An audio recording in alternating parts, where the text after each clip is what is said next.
Welcome back, everyone. We're diving into some fascinating stuff today. Oh, yeah, Tefil. We're going to be exploring the Brahma Purana. Specifically, chapter 32. Right. And this chapter really goes deep into ancient Hindu rituals and beliefs. It's a window into the heart of Hindu cosmology and practices. Exactly. And you know what's really cool about this deep dive is that we're working with some pretty unique source material. Yeah, absolutely. It's an audio excerpt. Of a Sanskrit recitation. That's right, with commentary in Hindi. And we've got it all translated and analyzed just for this deep dive. So get ready for some serious insights, folks. Yeah, we're going to be uncovering some really intriguing stuff. Like, did you know there's a sacred tree that actually changes size with each yuga? Whoa, wait, what? It's true.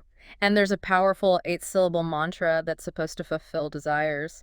No way. Oh, yeah. And we'll even be learning about the proper way to offer water to our ancestors. You know, it's amazing to me how much depth and detail is packed into these ancient texts. It really is. Every little detail seems to have a deeper meaning. Okay, so let's get started with this journey. The chapter begins with a pilgrimage to a deity named Matsya Madhava. Ah, yes. Matsya Madhava, the one who rescued the Vedas in the form of a fish. Right, like an epic origin story. It is, but it also highlights the importance of sacred sites in Hinduism. Like Shveta Madhava and Matsya Madhava. Exactly. These places are considered to be focal points of spiritual energy. And connected to these sites, we find this emphasis on ritual bathing. Especially in the sea, and especially during specific astronomical events like a full moon. It's not just about getting clean, right? No, it's a symbolic cleansing of sins, a step towards liberation. Almost like hitting a cosmic reset button. That's a great way to put it. The text even mentions 5 sacred pilgrimage sites within the Purushottama Kshetra. Okay, let's hear them. Markandeya, Hridaya, Vruda, Akshavata, Sri Krishna, Balarama, the sea. Ah, I see the classic ones. Oh, and get this, the rainbow itself is listed as a sacred site. Wow, rainbow, that's just beautiful imagery. It really is, isn't it? And speaking of powerful imagery, we can't forget about the Akshayavata. The what? The Akshayavata, this legendary fig tree that changes size with each passing yuga. Wait, so there's a tree that shrinks and grows over time? Not exactly grows and shrinks, it's more like it starts out massive and then gets smaller with each yuga. Oh, I see. So like a countdown almost. Exactly. And it's a powerful visual representation of the cyclical nature of time. Okay, so how big are we talking here? Well, in the Satya Yuga, it was said to be a full yotana tall. A yosana, how big is that? About 9 miles? Whoa, 9 miles tall. That's insane. It is pretty mind-boggling, right? So in the Treta Yuga, it gets smaller. Yep, down to 3/4 of a yoshana. And then in the Dvapara Yuga, It shrinks to half a yoshana. and finally in our current age, the Kali Yuga. It stands at a mere quarter yoshana, just a shadow of its former self. It's like the sacred tree is shrinking alongside the decline of Dharma in each Yuga. I think that's a very insightful observation. Do you think that parallel between the physical and the abstract is intentional? Absolutely. It's a potent reminder of the interconnectedness of all things. So there's got to be some kind of ritual associated with this tree, right? There is. It's believed that if you circumambulate the tree 3 times, Walk around it.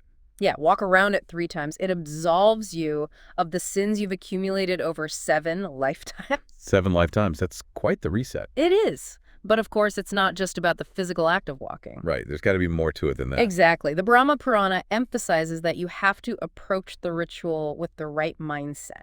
So pure heart, clear mind, no distractions. Precisely. It's about aligning our intentions with our actions. Seeking genuine change, both within and without. Now you're getting it. This idea of seeking forgiveness and liberation, it makes me think of the 8-syllable mantra that pops up throughout this chapter. Namo, Narayanaya. Yeah, that one. These 8 syllables are considered super potent, but what do you think is the source of their power? Well, this mantra is central to the worship of Lord Vishnu. Okay, I'm listening. And it's fascinating how it encapsulates so much in just a few syllables. Break it down for me. Nara means water, which is considered Vishnu's abode. So, like his home? Yeah, you could say that. And Narayana refers to the one who resides in water. So right from the start, we're connecting Vishnu to this essential element. Exactly. It's symbolizing his all-encompassing presence. It's like acknowledging Vishnu as this fundamental force woven into the very fabric of existence. That's a great way to put it. But isn't this concept of everything being a manifestation of Narayana a bit hard to grasp? It is a profound concept, you're right. How can we even begin to understand that, like practically? The Brahma Purana suggests that the essence of all the Vedas lies within Narayana. Okay, so it's not just a deity, but this ultimate source of being. That's right, and from this essence, everything in existence emerges, from the elements to our thoughts and emotions.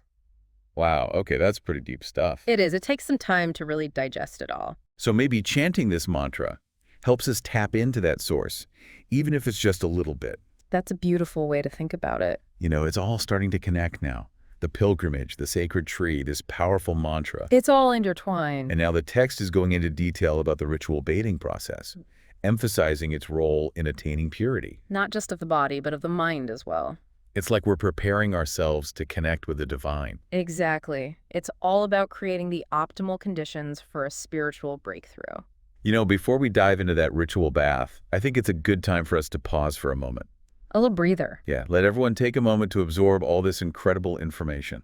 It's a lot to take in, that's for sure. We've journeyed to sacred sites, encountered a legendary tree, and contemplated the very nature of existence itself. And we're just getting started. I know, right?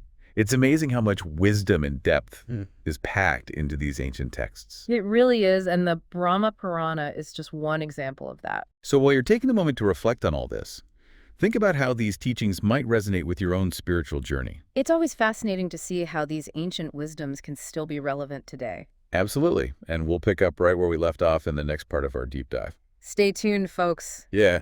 Yeah, it really is remarkable how they just weave together those physical actions, with the mental focus and the spiritual intention. Like a holistic approach to spirituality. Exactly.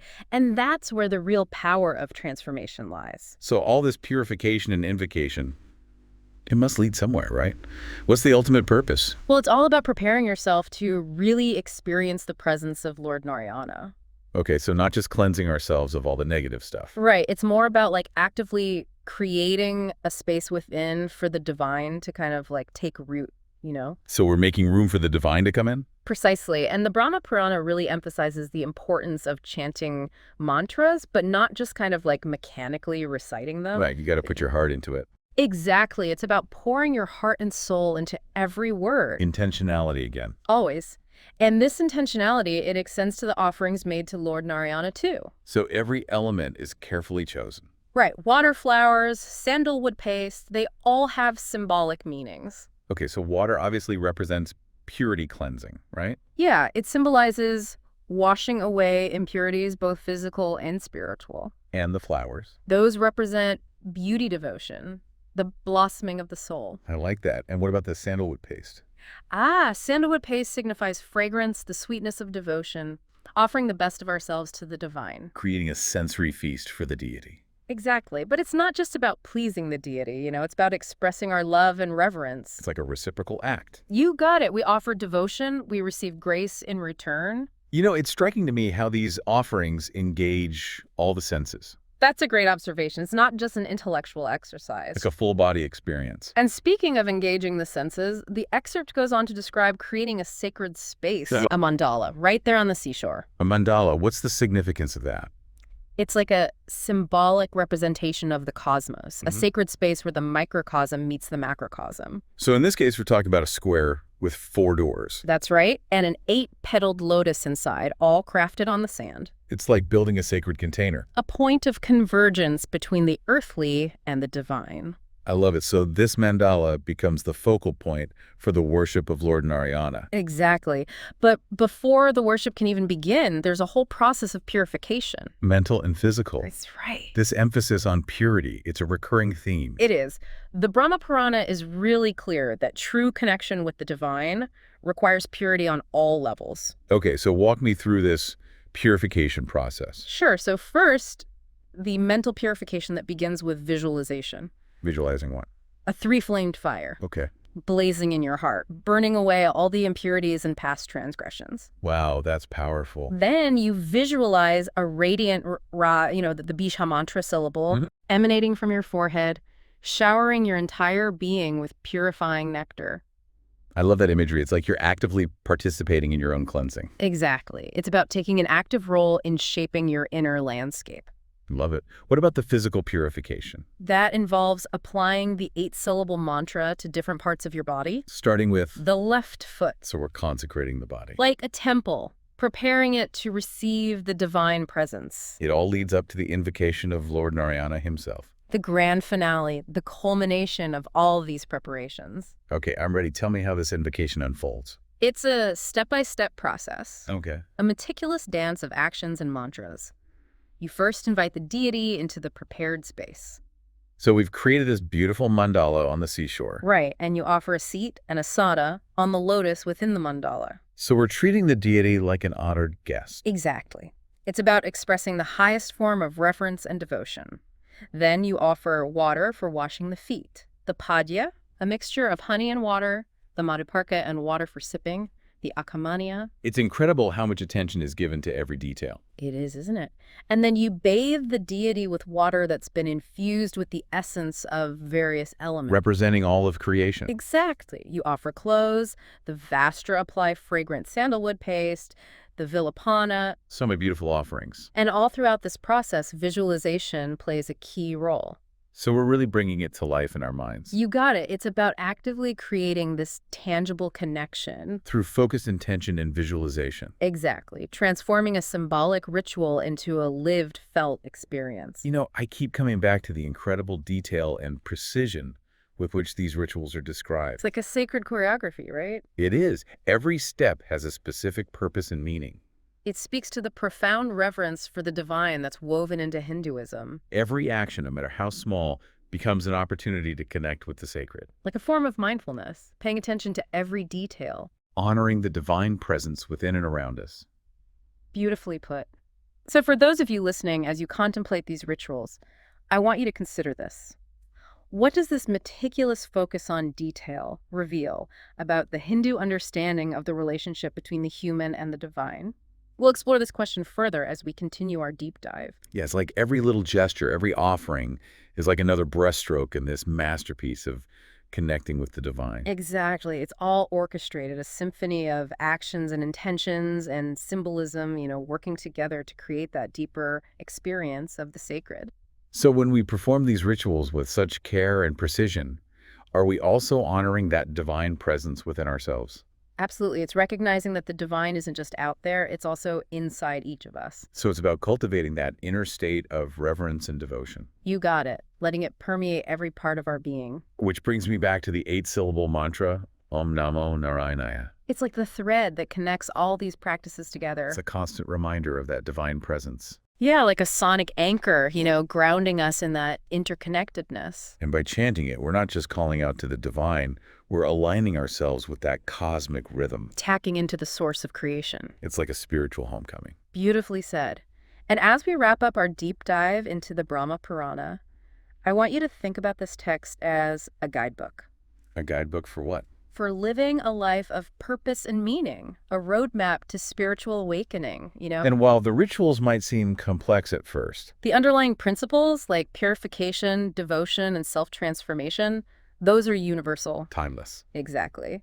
So even if we don't perform these rituals literally, we can still learn from them. Take those teachings and apply them to our modern lives. So for everyone listening, I want you to reflect on these teachings Think about which insights really resonate with your own spiritual journey. and how you can bring those principles of purity, devotion, and self-transformation into your everyday life. Because the journey to those sacred shores, it's ongoing. It's a lifelong pursuit. Of truth, meaning, and liberation. And with each step we take, each intentional act, we move a little bit closer to realizing our true potential. That spark of divinity within. Thanks for joining us on this deep dive. May the blessings of Lord Narayana guide you on your path.